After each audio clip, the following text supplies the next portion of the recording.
Hello, જય શ્રી કૃષ્ણ. તમને બધાને અસ્મિતા કિચનમાં તમારા બધાનું સ્વાગત છે. આજે આપણે બનાવશું મમરાના ભજીયા. તો એના માટે આપણે આ એક ડુંગળી, નાની ડુંગળી ઝીણી સુધારી લીધી છે. આ લીલા મરચાં લીધા છે.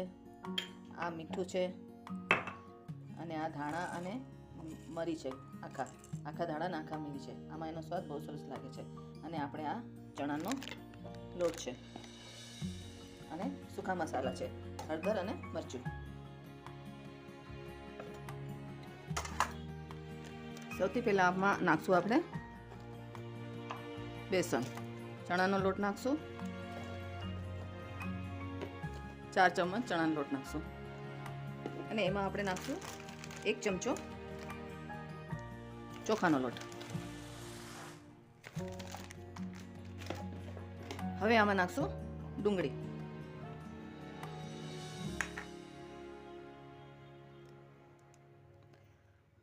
લીલા મરચાં,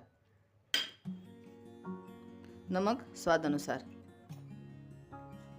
હળદર, લાલ મરચું પાવડર અડધી ચમચી,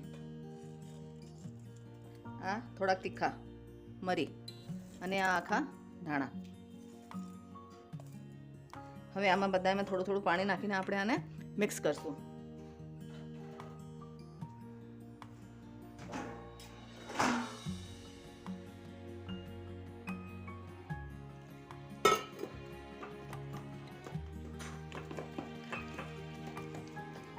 આને એકદમ સરસથી મિક્સ કરીને આનો એક ઘોલ બનાવશું આપણે. અને પછી આને આપણો ઘોલ બની ગયો છે. હવે આને 5 મિનિટ માટે આપણે રેસ્ટ કરવા મૂકી દઈશું. આને બહુ નરમ નથી કરવાનો. હવે આપણે આના 5 મિનિટ રેસ્ટ થઈ ગયું છે અને આપણો સરસ ઘોલ બની ગયો છે. અને આની કોર કઢાઈમાં આપણે તેલ ચડાવી દઈશું.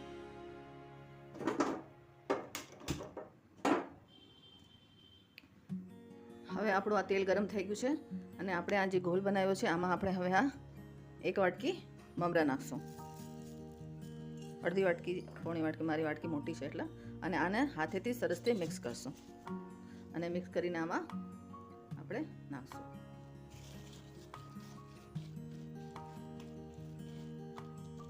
બસ આપણે આને હાથેથી આમ જ નાખશું.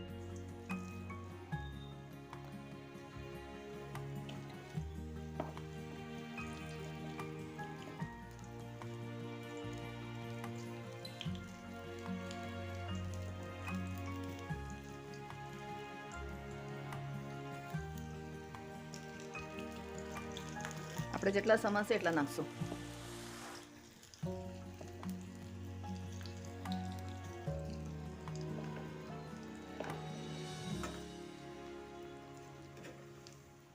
જો મસ્ત કુરકુરા બની ગયા છે.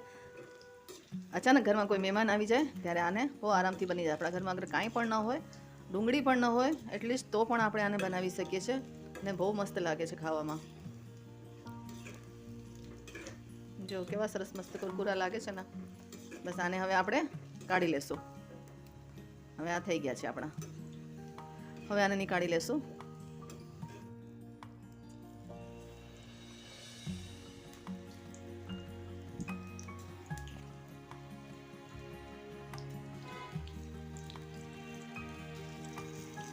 આ થઈ ગયા છે મસ્ત આપણા. જો કેવા મસ્ત મજાના મમરાના ભજીયા બની ગયા છે આપણા. અને કેટલા મસ્ત લાગે છે, ખાવામાં પણ એટલા સ્વાદિષ્ટ હશે. હજુ આમ જોઈને છોકરાઓના તો મોઢામાં પાણી આવી જશે ને. છોકરાઓ બહુ સરસથી આને ખાશે. અગર તમને પસંદ આવ્યું હોય તો જરૂર મને બતાડજો, તો મને આગળ પણ ખબર પડે. Thank you.